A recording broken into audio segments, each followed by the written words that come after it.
Welcome, you guys, to the show. Thank you so much for tuning in. We have the beautiful, amazing, so talented Sherri Divband joining us today. So excited to do a deep dive into her brand new book, what that looks like. I just have a couple just real quick announcements before we dive right into that, though. First announcement, Sherri, Laura Van Tyne, and myself, we are hosting a amazing, beautiful retreat here in Charleston, and it's going to be here. It's going to be here. And nature is going to be one of the teachers coming in. So it's a great podcast today to talk about that, the role that nature animals plays in our lives. Also, it is opened up. I'm doing Greece, a spiritual excursion in Greece, May of 2026, and doing Egypt again in October of 26. So you guys can go to the website, abbylynn.co, and go ahead and get signed up for that. We're starting early, doing a nice payment plan for everybody. But if you feel called to go and do that, I know we've seen some other announcements about that. But really excited to get into those sacred lands. Greece, we are doing a dedicated to all the oracles, all the oracle energy there. And so doing energy toning, meditations, everything, you name it. If you want more information, go ahead and reach out. So Sherri, thank you so much for joining us today. I just saw your presentation in Grafton at the Journey to Truth conference. It was so amazing. You always bring so much valuable information, but you bring it in such a beautiful, it's easy to digest, right? It's again, these concepts aren't difficult. And just thank you for producing that work. And I would love to just kind of dive in with your background with working with animals. Yes, Abby, thank you for having me on your channel. I'm honored to be here.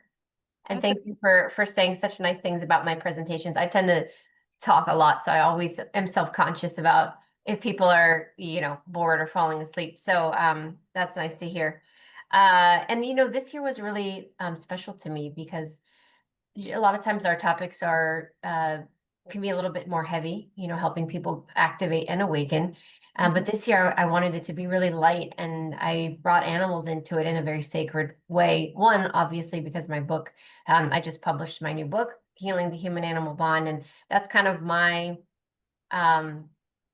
way of thinking the animal kingdom for everything that they've done for me, which I can explain more. So this was a really special presentation for me. And I think there are no accidents that Tyler and Aaron just so happened to give me the opening night all to myself, because I think that the animal kingdom requested the full attention of the audience, honestly. And they spoke through me, I believe. And so it was really special presentation. I was so excited about it. Yeah. It is so many people, they have a love-hate situation with zoos, right? Because people both love to go and be with the animals, to see them because they are so much a part of us. But then there's also that aspect of they don't like seeing them in the cages. And I know that you were able to work in zoology, well, within zoo systems, working with the large animals, because I see those beautiful elephants behind you. Yes. I Yes. always I loved going to zoos. With my kids, the Columbus Zoo was only about 4 miles from my house. So we would go to the zoo twice a week when my kids Yeah. were little, just to go walk around and play. Um, and we were able to go into the zoo when they weren't busy, because I even went there during the winter time. And the animals just loved it when you walked up to them, because you're like, oh, I haven't seen people, right? Because they're so used to interaction. And so we were able to get really, really close with them. And when you're in that space where, you don't have too many people around them, you're able to connect in with them. And it's like you see each other. Yes, exactly. And they really do enjoy the enrichment. It's enrichment for them because they do get quite lonely. I mean, they can't do what normal wildlife do because they're so limited by their enclosures. So, there isn't a lot. So a big part of zoo medicine and zoology is the enrichment part. And it's incredible to see the lengths that these animal keepers go to enrich their animals. I mean, they truly treat them like family. And I mean, the stuff that they create for them is magnificent. I mean, I couldn't even believe some of the things that they would hang and like the layers of puzzles that they would create for the animals. But really and truthfully, the interaction with the people, I believe, is what they like. Yeah. There are some that, with the we've had some crazy encounters where people throw things at the animals and disrespect them, and of course that is completely not appropriate. And I don't think the animals appreciate that part, but they appreciate the love and connection of especially the children that come to see them. They really bond, and they can communicate with them in a way that I don't think the adults even are aware is even happening. Absolutely. Yeah. I wanted to film this podcast today with my backyard because I have so much nature that comes in, and I've even done readings for individuals. I had one reading I remember. I was in my office inside and I was struggling to connect, and I'm like, I just need to go outside. And the minute I stepped outside, nature brought in every single message, and it was an hour-long session with this client, and everything came through nature for her. And I just love when nature, in a way, it makes us, I want to get the wording right on this, Sherri, right? It makes us slow down. And it really is that beautiful lesson of teaching us how just to be. And I remember during the we're gonna call it the blip, right? And everyone around us were so stressed. And people were just seeing all this doom and gloom. And people would ask me, well, Abby, how are you feeling from this? Like, what are you getting from where we're going? And I always told people, well, step outside of your door and look at nature. Mm-hmm. Are the animals around us, are they stopping having reproducing? Are they stopping having babies? Are they stopping any of their normal patterns? The squirrels were still gathering their nuts and getting ready. They were still doing their patterns. They had no idea what all of us up in our logos, egos were stuck in, right? So Yeah. I always tell people, like, just if you want to know where the world is going, go out and look at nature, because they're going to tell you. Because we can get so stuck in all of our things, right? Mhm. And so that's why I think that nature and animals are almost our first teacher in so many different ways. And I loved when you spoke about the animal totems, because even though, our planet is surrounded by so many beautiful animals, but we don't always get to see those all the time. Even the people living in large cities, right? They're in buildings and like, well, I never get to see any of those animals. How can I go out and talk with nature and have that bring me a message? But when we can work with animal totems, Mhm. I would love for you to talk on that and how people can work with animal spirit in that way. Yes, because it's probably one of the most magnificent tools and supports that we have that many are unaware of. And I feel a very close connection to animal spirits, because just like we have spirit guides that are not physically incarnated, at least there's a fractal of them that is not incarnated with us. So they are supporting us in a way that we can't really see, but we can feel or sense their presence. Same with the angelic realm and a lot of our galactic families and star families. So not all animals can be with us in the physical sense. I can't walk around with the polar bear in my car and in my living room, and it's not going to follow me to work. So the next best thing is for the essence or the spirit of the polar bear, for example, to be with me at all times. And they are literally walking beside you just in energy form. And that is to guide you or to support you or to protect you or whatever it is that you're lacking and need more of. They'll come into your life for that purpose. So spirit animals are more of like a long-term contract, because I learned the difference between the two as I started working more with them throughout my life, because I am so connected to animals. And when I went into veterinary medicine, I really started to focus on animals more metaphysically, as well as the physical aspect of animals in our reality. And so spirit animal, I was guided. The reason I learned about it, actually, to be very specific, is the elephants. So I started to have an obsession with elephants when I was in middle school. Somebody gave me, I still have it to this day, even though my puppy chewed it up and like, it's just almost gone, but still have it in my box. It was a gift, a Christmas gift from a friend. And I don't know what happened to me in that moment, but like a light switch turned on in my whole being. And I'm looking at this elephant. This is not an elephant, and I'm like, I just was in love with this elephant. It was a wooden elephant carving. It was about this big. It's not very big, but something activated my a knowing of elephants are part of me. But I didn't understand it. I was like 12 years old, 11 years old actually. And I just became obsessed. And everybody laughed at me because they're like, oh, Sherri, she's obsessed. I started collecting elephants at that time. Next thing you know, I had them everywhere. As soon as I turned 18, my first tattoo, I got an elephant on my back. I mean, it was an obsession, right? But I didn't realize it until later that they're my spirit animals. And what that means is that throughout my life in its entirety, the animal essence that I most need is that of a elephant, really the matriarch elephant, like the female, divine feminine. And it makes sense of all the work that I've done throughout my life, everything that I've been through, that energy of that matriarch elephant is what I've needed to keep me strong, to keep me grounded, to keep me balanced. I mean, I'm a true Taurus, so I ground everybody. But I also need to be a little bit more fluid and you know call in my divine feminine, which I had turned off for many years. So they were really here as my guides and my teachers and my protectors for so long.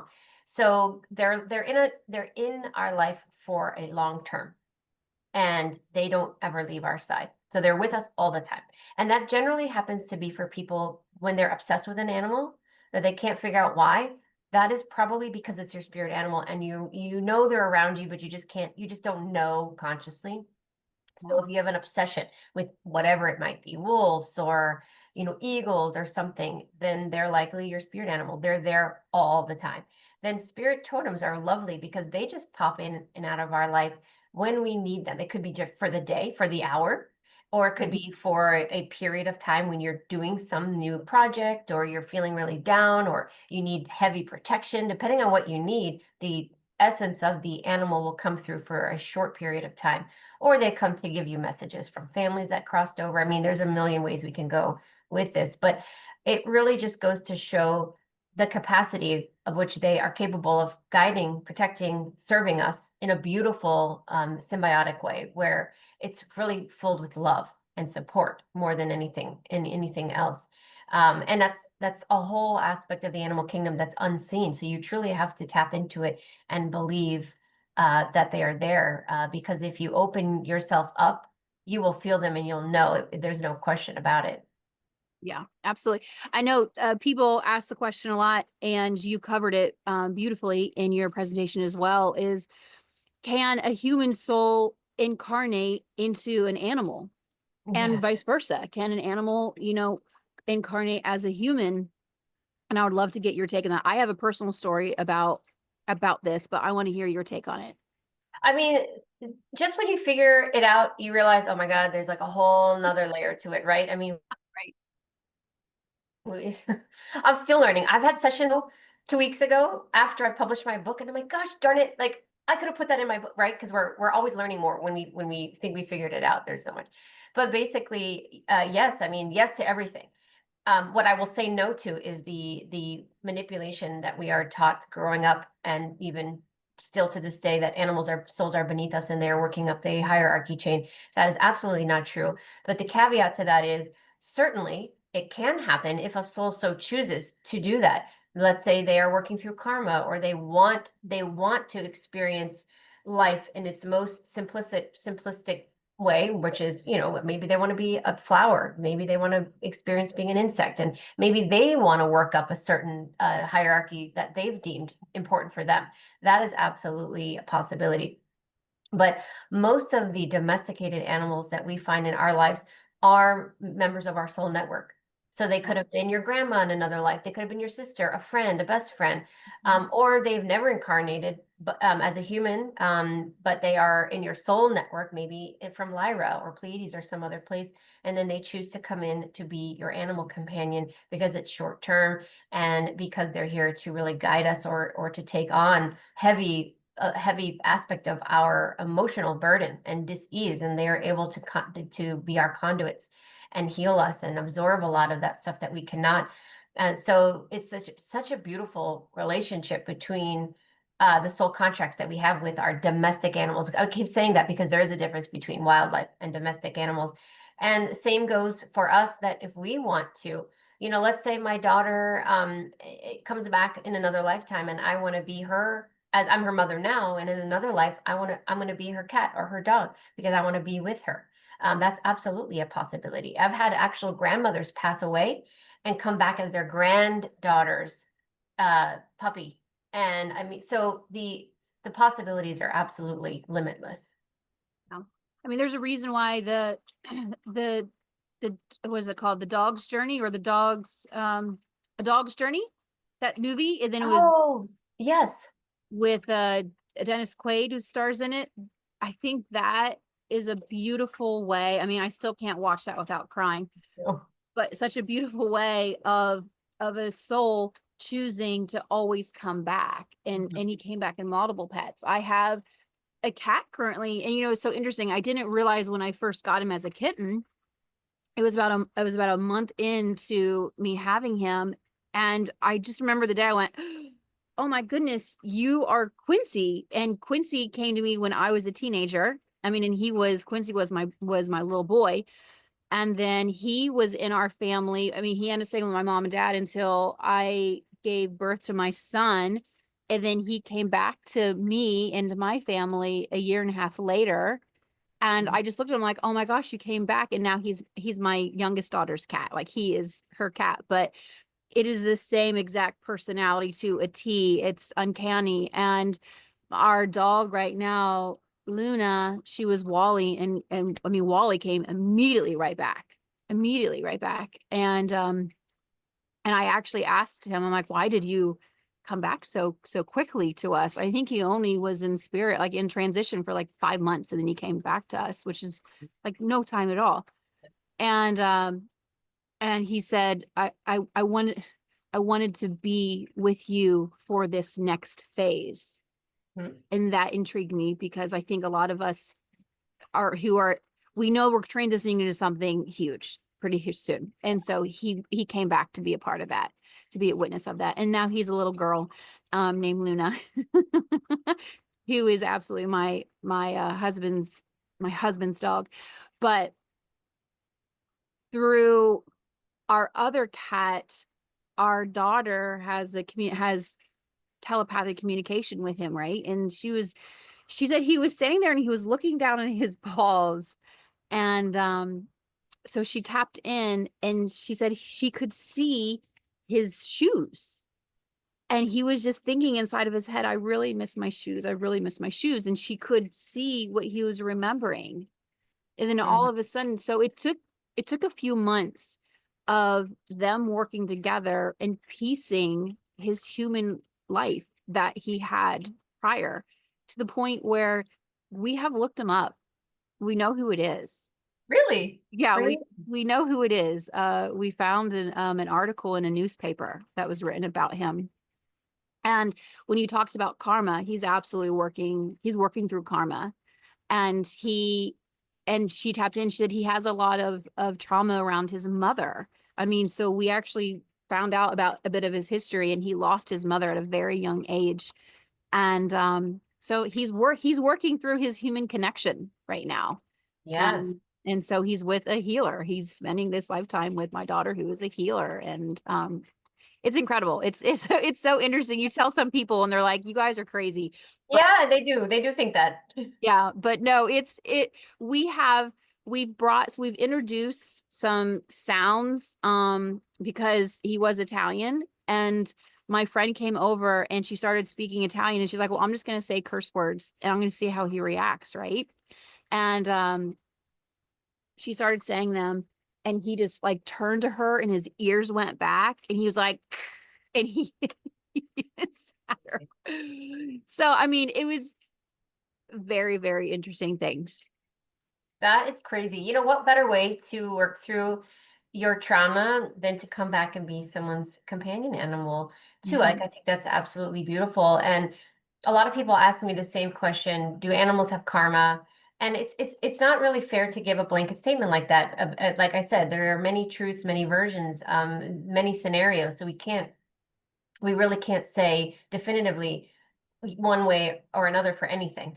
because like I just said, there's so many reasons why a soul would choose to be a domestic animal or a wild animal or a human or a rock for that reason. So we can't put everyone in the same basket. But so generally animals do not, so for the most part, they do not generate karma while they are here because they are here for us. Speaking again, so they are here to be our companions, to help us through these different phases. Some of them are challenging, some of them are amazing and incredible, and they're here for that too. It's not always bad things. There's not always bad reasons they come. But there's always an exception. And I talked about it in my book, and I talked about it a little bit at my presentation. The exception is that not everything always goes to plan. And, there are animals that are specifically bred or overbred in our reality to keep up with the demand, partly, but also for a lot of nefarious reasons. And so, what happens to the souls that are put in situations like dog fights or with people who are very abusive? So, again, I can't possibly explain everything in one sitting here, but I've heard a lot. I want to say I've heard it all, but I couldn't possibly. I've heard so many different scenarios. So if things don't go to plan, a lot of times animals do endure heavy traumas while they're here. And their soul can become fragmented because they just can't take on as much as they are enduring. And it's a very tragic thing to see. And I've seen it. The cool thing about animals is that when they pass on and they go in through, like, they have this like cocooning process of healing, they can heal so much faster than we can, because we also have sometimes we have compounded traumatic life, so their cycles, so we're healing from could be 10, 50 lives of trauma. This animal has only been through maybe perhaps just the one. So they heal much more quickly, they transmute it, and then they come back and they'll come back again. So that's very interesting to see. A lot of the humans that I've worked with in this lifetime that I'm seeing working as their healer or their animal communicator, if you want to call it, and their soul contract is to take on the animals that have endured the most trauma so that they can give them the most beautiful, peaceful life so that they could help them heal. And that to me warms my heart the most, because now I'm seeing an actual symbiotic relationship. It's equal, it's respectful, and we're both helping each other. And it's so nice to see that there are humans out there that say, you know what, I'm not going to have children. I'm going to dedicate my life to adopting the animals that no one else wants and to really give them the best quality of life. And that's not to say that if we have children, we can't do both. Because I know I'm an animal lover and I'll do anything for my animals, but I also have 3 children. I have 3 animals, 3 children. So you can do it. You can absolutely do both. But there are some that say, nope, I'm never having children. And their animals truly are they're everything. And I think that's also beautiful, because I think those people choose that because they're helping those animals heal through something. Mhm. And that's a sacrifice too. I've been seeing a couple reels, and they touched on, and I'm gonna jobble up this wording, y'all, but is they're showing pets, right? People's pets. And the saying was, when I when I found out I couldn't come to you as a human, baby, I came to you in this form instead. So we are seeing a lot of women have, unfortunately, a lot of infertility issues. And yes, so they are choosing their fur babies are their babies. And I even know a number of women that were dealing with a lot of miscarriages, and through that they got a puppy, and that helped them heal all of that loss. Right. And then they went on to have their human children, but still that dog is always their first baby. And it is so, Yes, absolutely.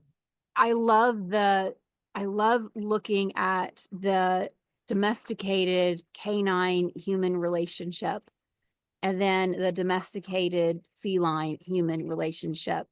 And you covered that beautifully in the different work that they do for us. And it's Yeah.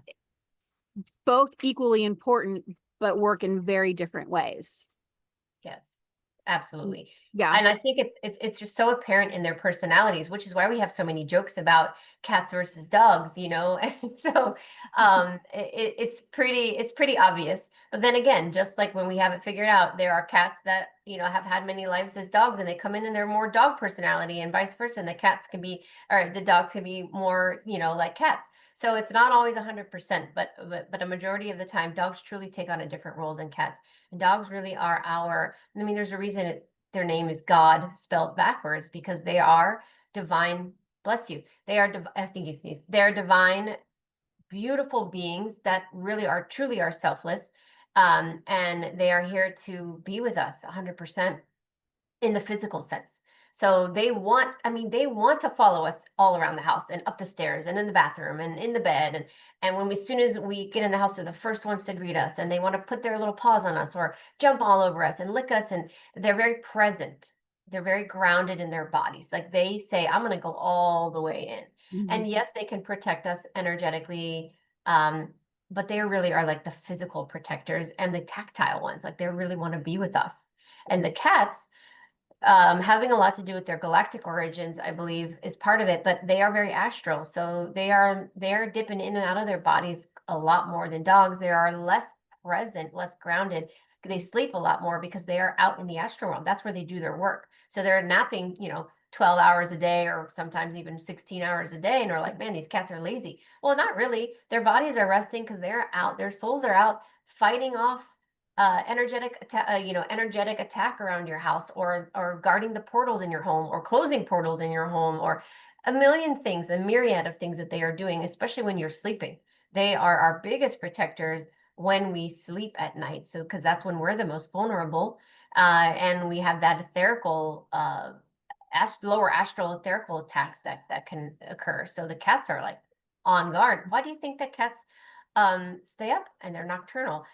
Yeah, no. They're working. Hello. But a lot of them have adapted domestically over generations. So my cat sleeps all night, and he's a very good sleeper, but I know my cat, even though he's mine, and he's reincarnated twice now, he will go to the person he think that I figured it out now, that needs his protection the most. So most of the time he's with me, but there are moments he jumps out of bed and he goes to the door, and he needs to get out. And I'm like, oh, which one of the kids' doors is he going to? And he'll go in and he'll get in bed with them, and he sleeps like right next to them or right on top of them. So our cats are very much protectors, of the things that we can't really see. Yeah. So they have very different roles. I mean, there's a lot more to it than that, but kind of that's the gist of the differences. I remember I woke up from a nap one day, and when I woke up, I had my cat was completely like on my chest sleeping, and my one dog was on top of my head sprawled out, and then my other dog was in between my legs and so I'm like, okay, so they pretty much have all the chakras guarded Covered. right now. Why? That's why, that's always what I woke up later. I'm like, okay, what is in my house that they all felt called? Because when I fell asleep, no one was around me. Right. Yes, it is so, it's fascinating. I want to tell a story really, really quick. We're circling back into the animal totems, spirit animal, in terms of how they can protect your chakras. I went to a sound bath. I almost told the story in Grafton, but I didn't. I went to a sound bath, and it was Valentine's Day, took my husband. He had never experienced one. And usually it's my dear friend who runs them. She's so unbelievably intuitive and tapped in. And so usually I knock out really fast when I go there, and I just go because I trust her energy. Well, we're laying there, and I'm, about ready to go to pop out. And then boom, my brain just starts pinging, pinging, pinging. And I cannot go Mhm. under like I normally do. And my brain won't stop. And so I'm like, what is going on? And I just got really quiet. And I asked the question, like, why can't I go under? Boom. I saw, so my main squeeze spirit animal is a mountain lion, and he was laying on my chest, and his tail was all the way down into my root. His body was fully stretched out, covering all of those. And as he was nestling in his head into my neck to cover my throat, he said to me, he said, don't worry, I've got you. Mhm. And so I'm like, why? And so I go, why do you have me? right? And so I went for my third eye, and it was a packed house. It was 35 plus people. I'm still laying there, and I just see this guy in the very back corner, and he is wearing this black hoodie and these black jeans. And I just see him laying there, and he's like whispering something. And now they became colors, so it was almost golden, but he was putting something into the energy. And I can see this wafting around, and then I see a dragon come in, and the dragon charges over to him and gets right in this guy's face and just goes like this, and just breathes Yeah. fire on this guy. And the dragon turned and looked at me, and he said, "Don't worry, I've got you." And then he flapped his wings briefly, and it dissipated all of this spell. We're just called a spell, right? That this dude was putting in, because people had gone there. They had went there and opened up all of their aura, like they opened up their auras, they're opening up their chakras to come and experience this sound bath. And this individual knew and was attempting to do something dark magic. So when we were all done, my friend, we were all coming out, and she goes, she didn't say anything. She said, "Well, that was an interesting sound bath." That's all she said. But I told her a couple days later what had happened, and I didn't even tell her. I just said there Yeah. was a guy there, and she said, "Did he have on a black hoodie and black jeans?" She knew. Yeah. You knew instantly. But that's just an example of how our spirit animals come in and they protect us. And even if I didn't tap in and see him there, they were still doing the work. And the dragon, like, they were still doing that work. So Yeah. I just want to say for all the listeners at home, just because you can't see them there doesn't mean that they're not guarding you and doing that. Oh yeah. They're there always. You just don't always recognize it. I had a client once that reached out to me. She rescued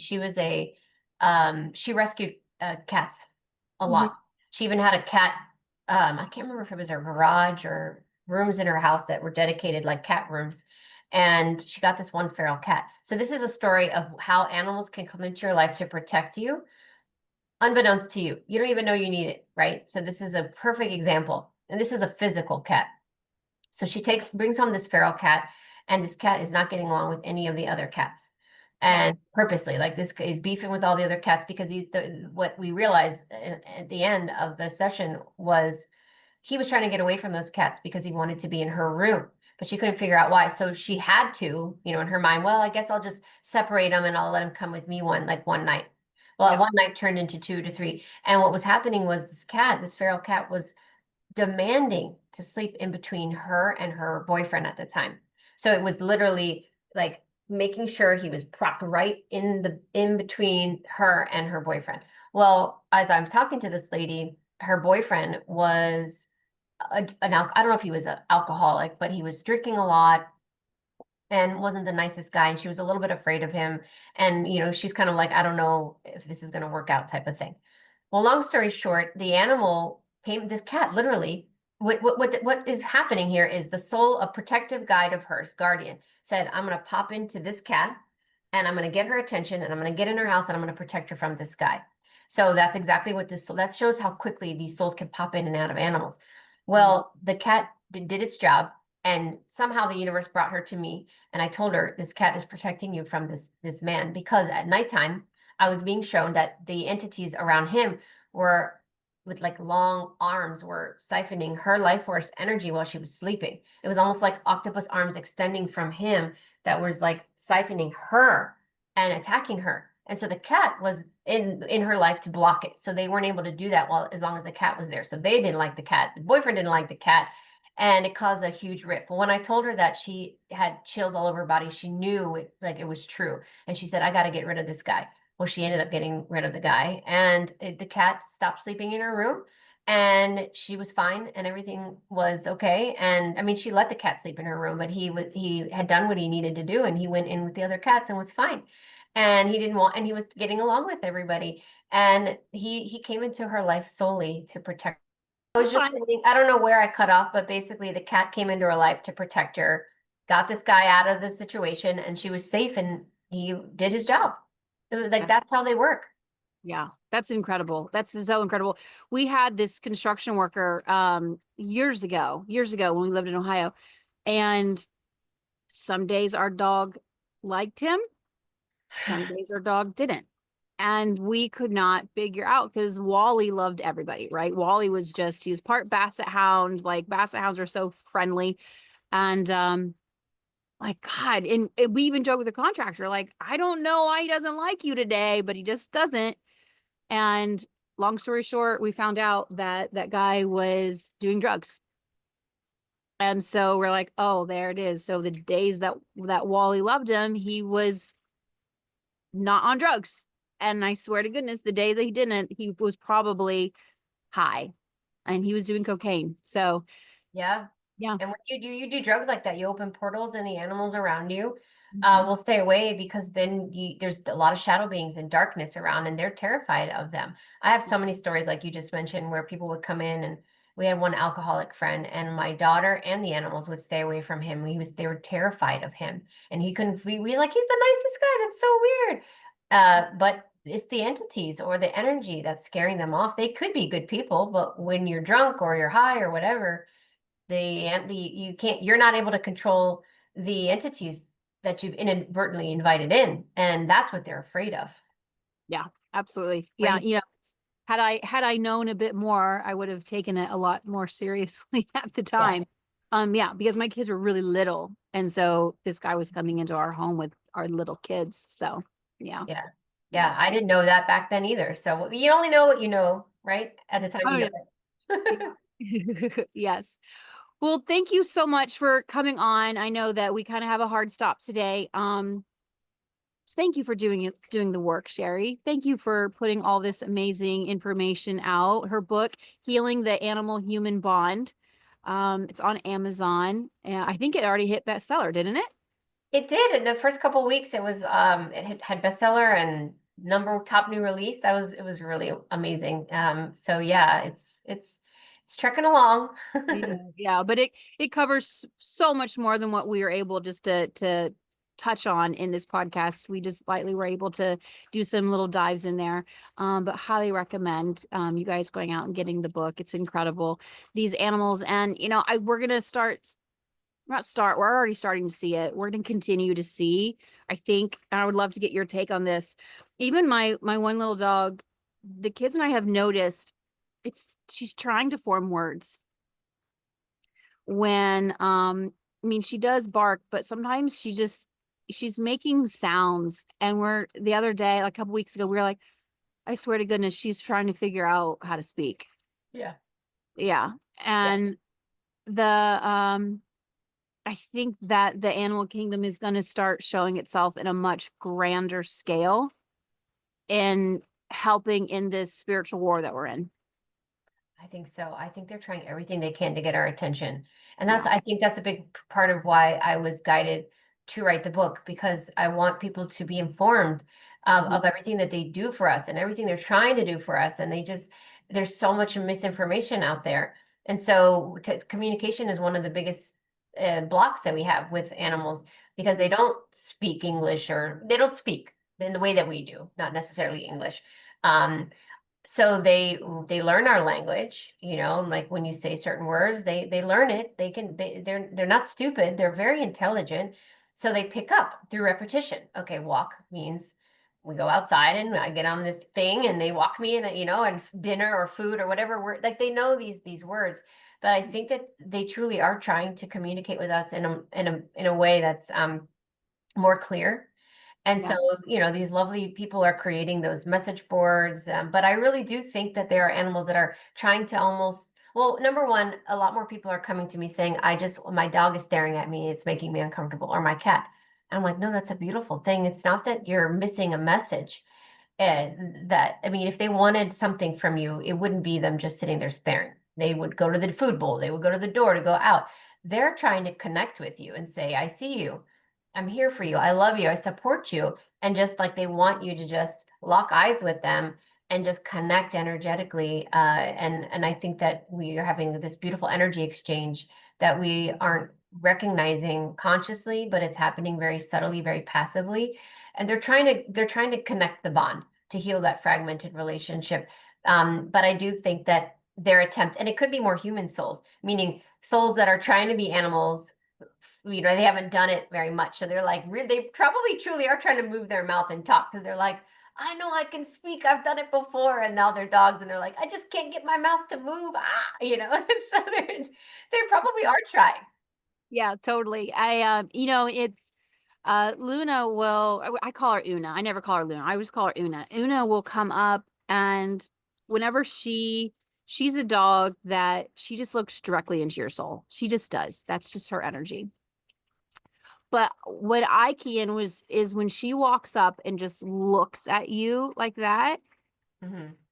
and this is just me, I always look at her and I go, I know, because I take it in a way she's trying to help me to remember to to do more self-care, to Hmm. see myself, to slow down a little bit, right? And it is, she's like looking at me, she's like, I'm looking at you because you need to look at you. What are you like? What are your needs? What are you doing? Are you doing enough to take care of you? That is how it feels to me when she comes up and she's really looking in my eyes. And so Yeah. it's just these gentle reminders that they'll come in and give you to take care of yourself, right? Yeah. Yeah, they do that. And one funny thing that my Doberman does, because he's an almost 100-pound big dog, got a Mhm. long, Dobermans have really long noses, and his favorite thing to do is to pin us on the couch so he can't get up. So Mhm. it's like if you lay down, he's gonna come and he's gonna plop his big body on you, and he's like, "Nope, you're not moving." And he'll put his chest and his head on my chest or my husband's chest or the kid's chest. And the funny thing is, if we're cheating and we have our phone out, maybe we're like, looking through Facebook or whatever, and we're supposed to be relaxing. You know what he does? He'll lift his head and he'll move my phone and like flick it. And then he'll just put his head down. And I'm like, all right, like, and he's like, listen, you're supposed to be chilling right now. Put the phone down. And so I think it's hilarious because he will literally like use his nose as an appendage and knocks my phone away or from my husband, and he'll just push it out of the way and say, hey, no, relax. So they have their ways. They do have their ways. Oh, I love that. That's so great. I miss my big girl. I had a mastiff, an old English mastiff, and she was just a big old potato, a russet potato. And but so I would do so much channeling in the shower, right? I would do my toning and channeling, and she would come and just put her full body against my shower door, and I know that she was guarding that energy in there, so like nobody could come in because I was in there doing work. But at the same point, she would pass out. She would just fall asleep there. And I'm like on the glass door, and I'm like, you gotta move. I can't get Can't get out. out. So, but yeah, yep. That is so funny. Well, and there's shower portals too. So he could have been protecting you from portals trying to activate in the shower. I talked to Tyler about Oh, that. you He lost. had it in his book. And I interviewed him recently. I've never heard of anybody talk about the shower portals before, but I used to be terrified of showers when I was growing up. And I thought something was going to get me, and I had to keep the shower curtain open. I was terrified. And I would always see a woman, like a guardian of the shower, that would watch me sleep. She wasn't there physically. And I was like, Yeah. I've never shared that with anybody. But that happened to him. Some things happen in the shower, and then my daughter won't get in the shower, or she keeps the shower door open, curtain open, and the door has to be open, and she'll call out to me to make Yeah. sure that I'm still around. And she doesn't do it as much anymore, but the animals will go in the bathrooms with us. Mhm. Same Yeah. like here. It's not necessarily like up against the door, but so our animals know. The point is they know more than we know, even if we don't have to know everything, because they fill in the gaps of where we don't know and where we might be in danger and not realize it. But they're very chill about it, right? They're just gonna, do what they need to do and just do it. And they don't need praise. Like they're not like, Mom, I just protected you, because that's what they do. That's what they're there for. Yeah. It's So just as it's, easy as breathing to them. It's just their job. Yeah. yeah. Yep. So, well, thank you so much for coming on the show. Everybody head to Amazon, get Sherri's book. Well, you have multiple books on Amazon. I recommend all of them. Courage to Yeah. Change, amazing book as well. And if you guys feel called, we will both be here, and Laura Van Tyne in October here in Charleston. And you guys can go to awakenenalign.net. But I think we have all the links on all of our websites as well. I have it on mine. Everybody, they're everywhere. Yes. So, but incredible time. Come spend 3 days with us, build tribe, build community. build up some of your skills and yeah, just come down and enjoy Charleston. I can't wait. I have only driven through Charleston, so I am looking forward to that beautiful land that you have every day, that the beautiful sacred nature and animals. And I am looking forward to it probably more than the guests coming. So I know, and and we're gonna add, because Charleston does have just so much to offer. We're gonna go and do an excursion this time, go see Angel Oak. And I mean, if everyone wants to come, we can go downtown and do a history tour if we want to one evening, so everyone coming on, we can figure out how to enjoy Charleston and build community while we're doing it. absolutely, I'm looking forward to it. Absolutely. Well, thank you so much, Sherri. I really appreciate you guys. You're welcome. Everyone, thanks for tuning in, and we'll see you next time.